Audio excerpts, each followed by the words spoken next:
until they're ready to meet in a meaningful way, we have no interest in even. Donald Trump cierra la puerta al diálogo con Irán mientras el coste de la guerra sigue aumentando y la tensión escala en Oriente Próximo. ¿Qué tal? ¿Cómo están? Bienvenidos a Euronews hoy. Mientras Pakistán intenta mediar entre Teherán y Washington, Estados Unidos ha bombardeado Irán por 10ª noche consecutiva. Teherán, por su parte, mantiene sus ataques contra aliados de Washington con impactos en Bahrein, Jordania y Kuwait. Además, el régimen iraní ha lanzado una amenaza directa a Bulgaria por su intención de acoger aeronaves militares estadounidenses y le exige que no permita que su territorio se utilice como plataforma para operaciones contra Irán. Mientras tanto, Donald Trump ha pedido desestimar una demanda civil contra la presidenta interina de Venezuela, Delcy Rodríguez, al considerar que goza de inmunidad ante la justicia estadounidense. La demanda la señala por su presunta responsabilidad en secuestros, torturas y actos de terrorismo relacionados con el chavismo. Y aquí en España, el expresidente de la Generalitat, Carles Puigdemont, ha denunciado al Estado español ante la Comisión Europea al considerar que no está aplicando el derecho de la UE al negarle la amnistía. Vamos con las noticias del día. Estados Unidos cumplió su 11ª noche consecutiva de ataques contra Irán, mientras Teherán extendía su ofensiva a varios países del Golfo. Ante la escalada regional, Pakistán redobló sus esfuerzos para recuperar el acuerdo entre Washington y Teherán. Representantes pakistaníes se reunieron este martes con el ministro del Interior iraní, Eskandar Momeni, mientras Donald Trump mostraba poco interés por retomar el diálogo con Teherán. Quieren reunirse a toda costa, y hasta que estén preparados para una reunión significativa, no tenemos ningún interés en verles. Y el coste del conflicto sigue aumentando. El secretario de Defensa de Estados Unidos, Pete Hegseth, anunció el martes ante el Senado que la guerra en Irán ya ha supuesto un gasto de $37.500 millones para Washington. ¿Tiene una estimación del coste de la guerra en Irán? Senador, la estimación de la que disponemos es de $37.500 millones. La guerra entre Estados Unidos e Irán abre un nuevo frente por el control del estrecho de Hormuz. El tráfico marítimo por esta vía estratégica sigue prácticamente paralizado, alterando las cadenas de suministro y elevando los precios del petróleo. El cuerpo de la Guardia Revolucionaria de Irán afirmó el martes que sus fuerzas habían destruido la infraestructura central de datos de Amazon en Bahrein, utilizando varios misiles de crucero. Esta rama militar iraní también afirmó que los mismos ataques tuvieron como objetivo sistemas de defensa aérea e instalaciones de radar estadounidenses en este país árabe del Golfo. Las autoridades de Bahrein y de Estados Unidos, así como altos representantes de Amazon, la empresa de Jeff Bezos, aún no han respondido a estas afirmaciones. Los ataques denunciados se producen mientras los enfrentamientos militares directos entre Irán y Estados Unidos se prolongan por 10º día consecutivo, a pesar de la frágil tregua vigente y de los esfuerzos diplomáticos. Los recientes ataques de Irán se han extendido más allá de la región del Golfo y en los últimos días han tenido como objetivo Jordania, donde Estados Unidos mantiene una presencia militar, causando la muerte de 3 militares en un ataque. El presidente de Estados Unidos, Donald Trump, ha prometido hacer que Irán pague con creces por la muerte de los soldados estadounidenses. Washington ha seguido atacando instalaciones y activos militares de Teherán y, según se informa, incluso habría lanzado ataques contra la central nuclear de Darkhovin. La ONU revisa el ataque, pero aún no ha emitido una evaluación independiente. El Consejo de Seguridad debatió el martes la situación sobre el terreno en Siria en medio de informes sobre un ataque israelí en territorio ocupado. La reunión se produce tras las conclusiones de los investigadores independientes de la ONU, según las cuales las condiciones de seguridad siguen siendo frágiles en el sur, mientras Antonio Guterres se dirige a Damasco para realizar su primera visita al país como secretario general a finales de esta semana. La visita fue anunciada por Claudio Cordón, enviado especial adjunto del secretario general para Siria, quien informó al Consejo desde Damasco el martes. Durante la reunión, los responsables de la ONU destacaron que la transición política del país ha alcanzado un hito institucional con la creación de una Asamblea Popular y un Tribunal Constitucional Supremo. Sin embargo, aunque la situación ha mejorado, las necesidades humanitarias siguen siendo enormes y no cuentan con la financiación suficiente.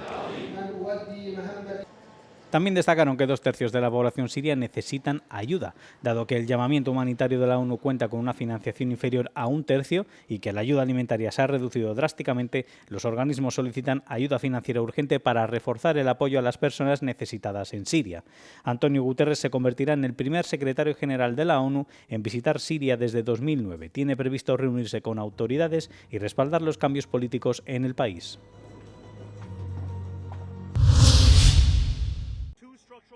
El alcalde de Nueva York, Zohran Mamdani, ha afirmado que la ciudad carece de autoridad para ejecutar la orden de detención de la Corte Penal Internacional contra el primer ministro israelí Benjamin Netanyahu. Pero ha instado a las autoridades federales de Estados Unidos a que lo hagan en caso de que éste visite el país. No tenemos la autoridad jurídica independiente para ejecutar esta orden judicial de detención. El gobierno federal sí la tiene, y les insto a que se adhieran a la Corte Penal Internacional y ejecuten esta orden. Que Benjamin Netanyahu no es bienvenido en la ciudad de Nueva York, ni tampoco lo es ningún otro criminal de guerra que se encuentre en libertad. Aunque no podamos poner fin al genocidio por nuestra cuenta, podemos analizar todas las herramientas para defender la humanidad y la dignidad de todas las personas.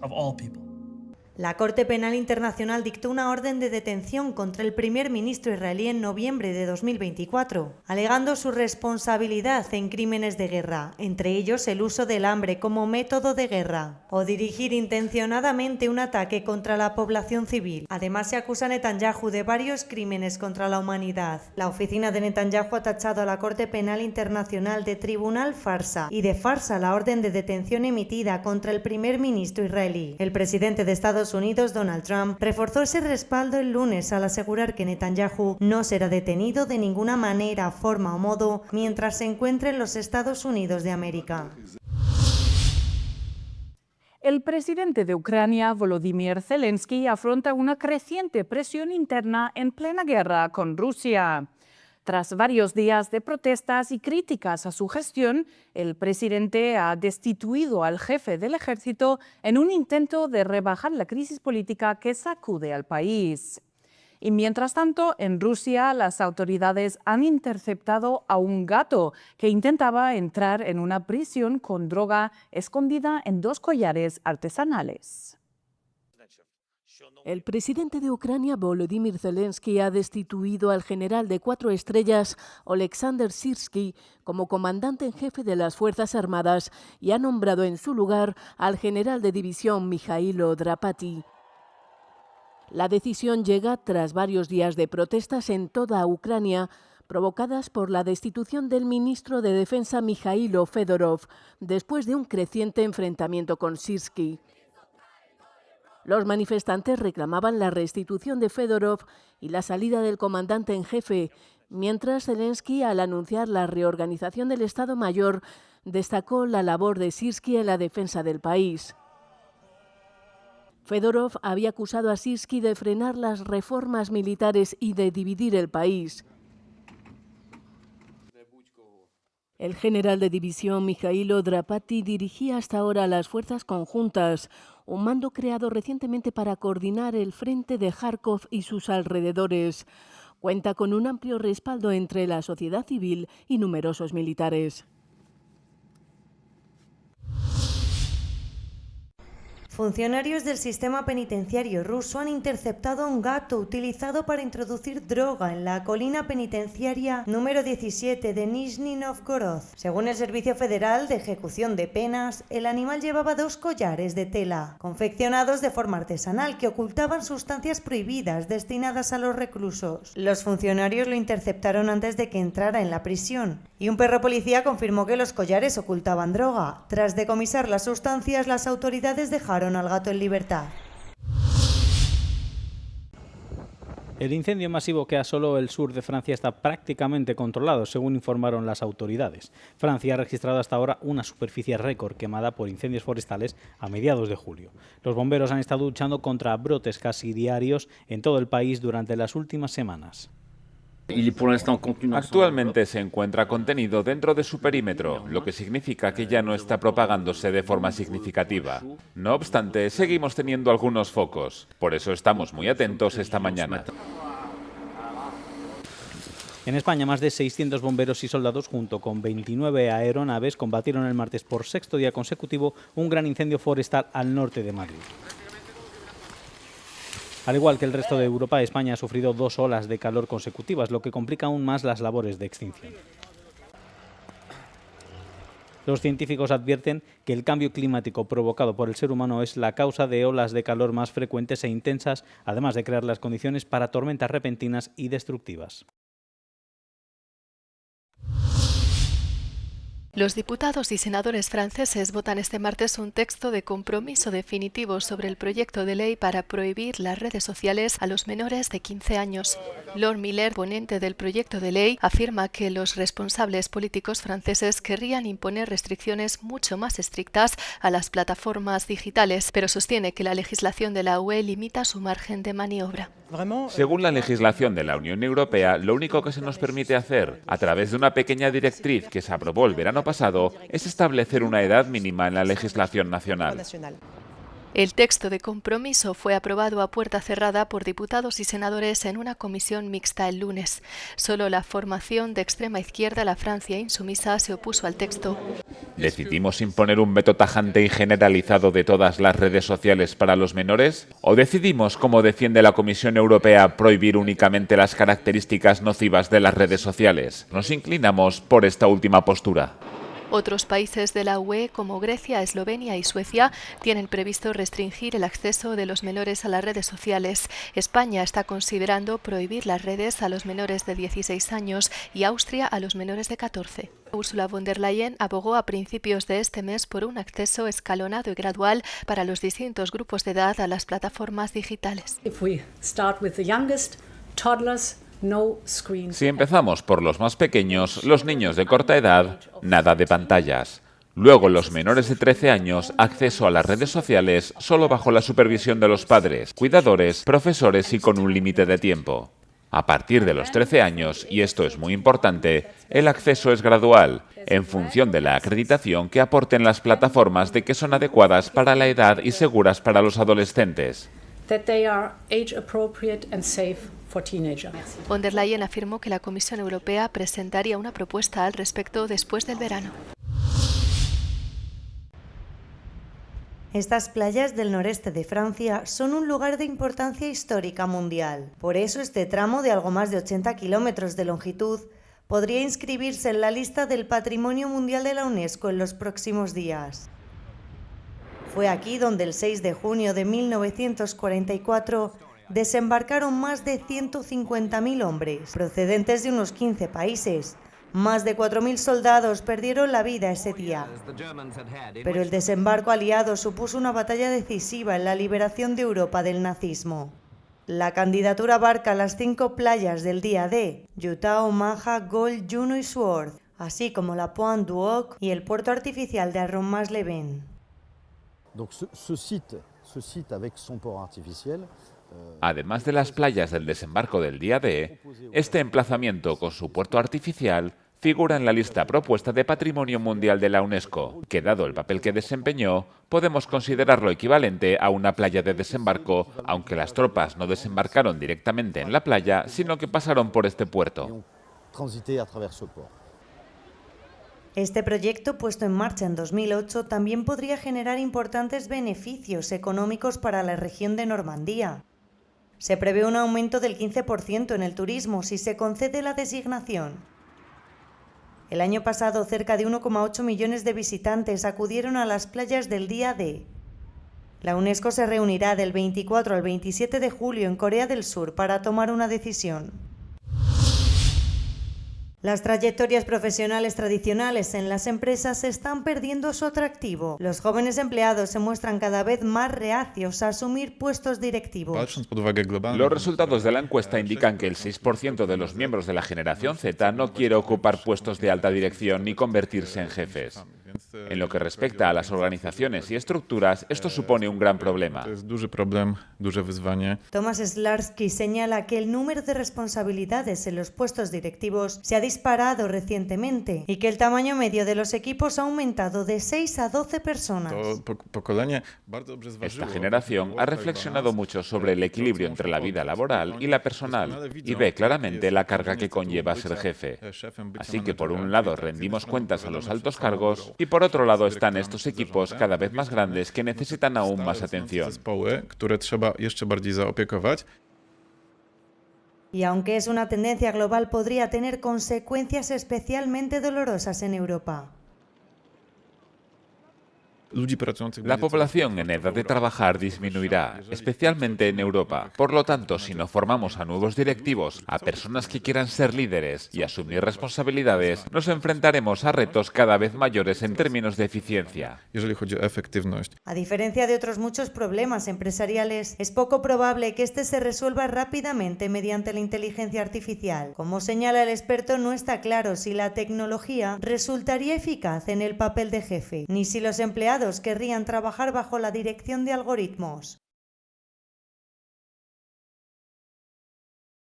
Un juez federal de Estados Unidos ha aprobado un acuerdo de 1.300 millones de euros entre Anthropic y un grupo de autores, poniendo fin a la mayor demanda colectiva por derechos de autor de la historia de Estados Unidos. El acuerdo se aprobó el 20 de julio en San Francisco, rechazando las objeciones de algunos autores que argumentaban que la indemnización era demasiado baja. El acuerdo propuesto por primera vez el pasado mes de septiembre resuelve una demanda colectiva presentada por algunos escritores en agosto de 2024 que acusaban a Anthropic de utilizar libros pirateados para entrenar a su chatbot Claude. Según el acuerdo, los autores y las editoriales recibirán cada uno $3.000 de las aproximadamente 500.000 obras cubiertas por el acuerdo. El caso se produjo tras una sentencia de junio de 2025 que determinó que entrenar a Claude con libros adquiridos legalmente se consideraba uso legítimo, pero que almacenar millones de libros pirateados en una biblioteca central no lo era. El abogado principal de los demandantes describió la resolución como la mayor recuperación de derechos de autor conocida públicamente de la historia. ¿Qué países de la UE tendrán las vidas laborales más largas?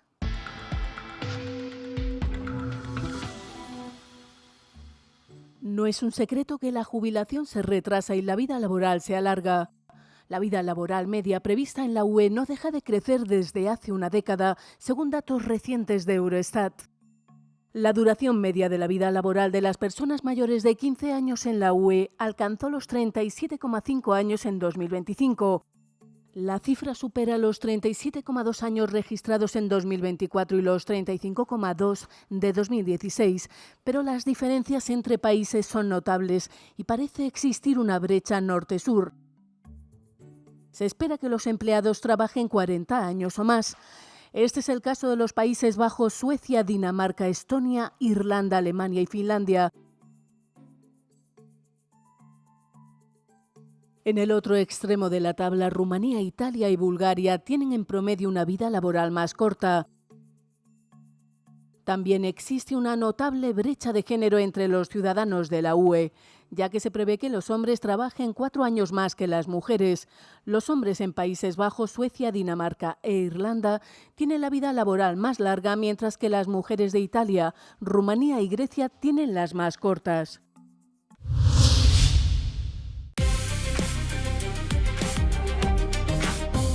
Hola y bienvenidos a The Cube. ¿Prohibirá la Unión Europea los clásicos packs de 6 botellas de agua? Esa es la afirmación que circula en las redes sociales. Entre quienes la difunden se encuentra la eurodiputada francesa Virginie Joron, del partido de extrema derecha Agrupación Nacional y de Patriotas por Europa. Afirma que las nuevas normas de la Unión Europea obligarán a los consumidores a llevar botellas de agua por separado, pero esto es engañoso. La Unión Europea ha introducido una normativa como parte de un esfuerzo más amplio por reducir los residuos de envases y eliminar ciertos materiales no reciclables para 2030. Las normas entrarán en vigor el 12 de agosto, pero no prohíben los packs múltiples de agua embotellada. Solo introducen nuevos límites para las sustancias PFAS. un grupo de sustancias denominadas sustancias químicas eternas. Las medidas que afectan a estos envases no se aplicarán hasta 2029. Es entonces cuando los anillos de plástico de un solo uso, utilizados para sujetar botellas y latas, deben eliminarse. El reglamento también establece restricciones a algunos tipos de envases, incluido el envoltorio retráctil de plástico que se utiliza para empaquetar ciertos productos. En cambio, los envases fabricados con materiales distintos del plástico seguirán permitidos. La normativa incluye una exención importante. El envoltorio retráctil de plástico podrá seguir utilizándose cuando sea necesaria la manipulación o el transporte de productos. Las normas se dirigen principalmente a los envases de plástico de un solo uso diseñados para animar a los consumidores a comprar varios artículos a la vez, como por ejemplo los envoltorios de plástico que rodean a los envases múltiples de latas u otros productos al por menor. En el caso del agua, se espera que los envases múltiples cumplan los requisitos para acogerse a la exención por manipulación debido a su peso, aunque la Comisión Europea aún no ha publicado sus directrices definitivas. Se espera que dichas directrices estén disponibles en febrero de 2027.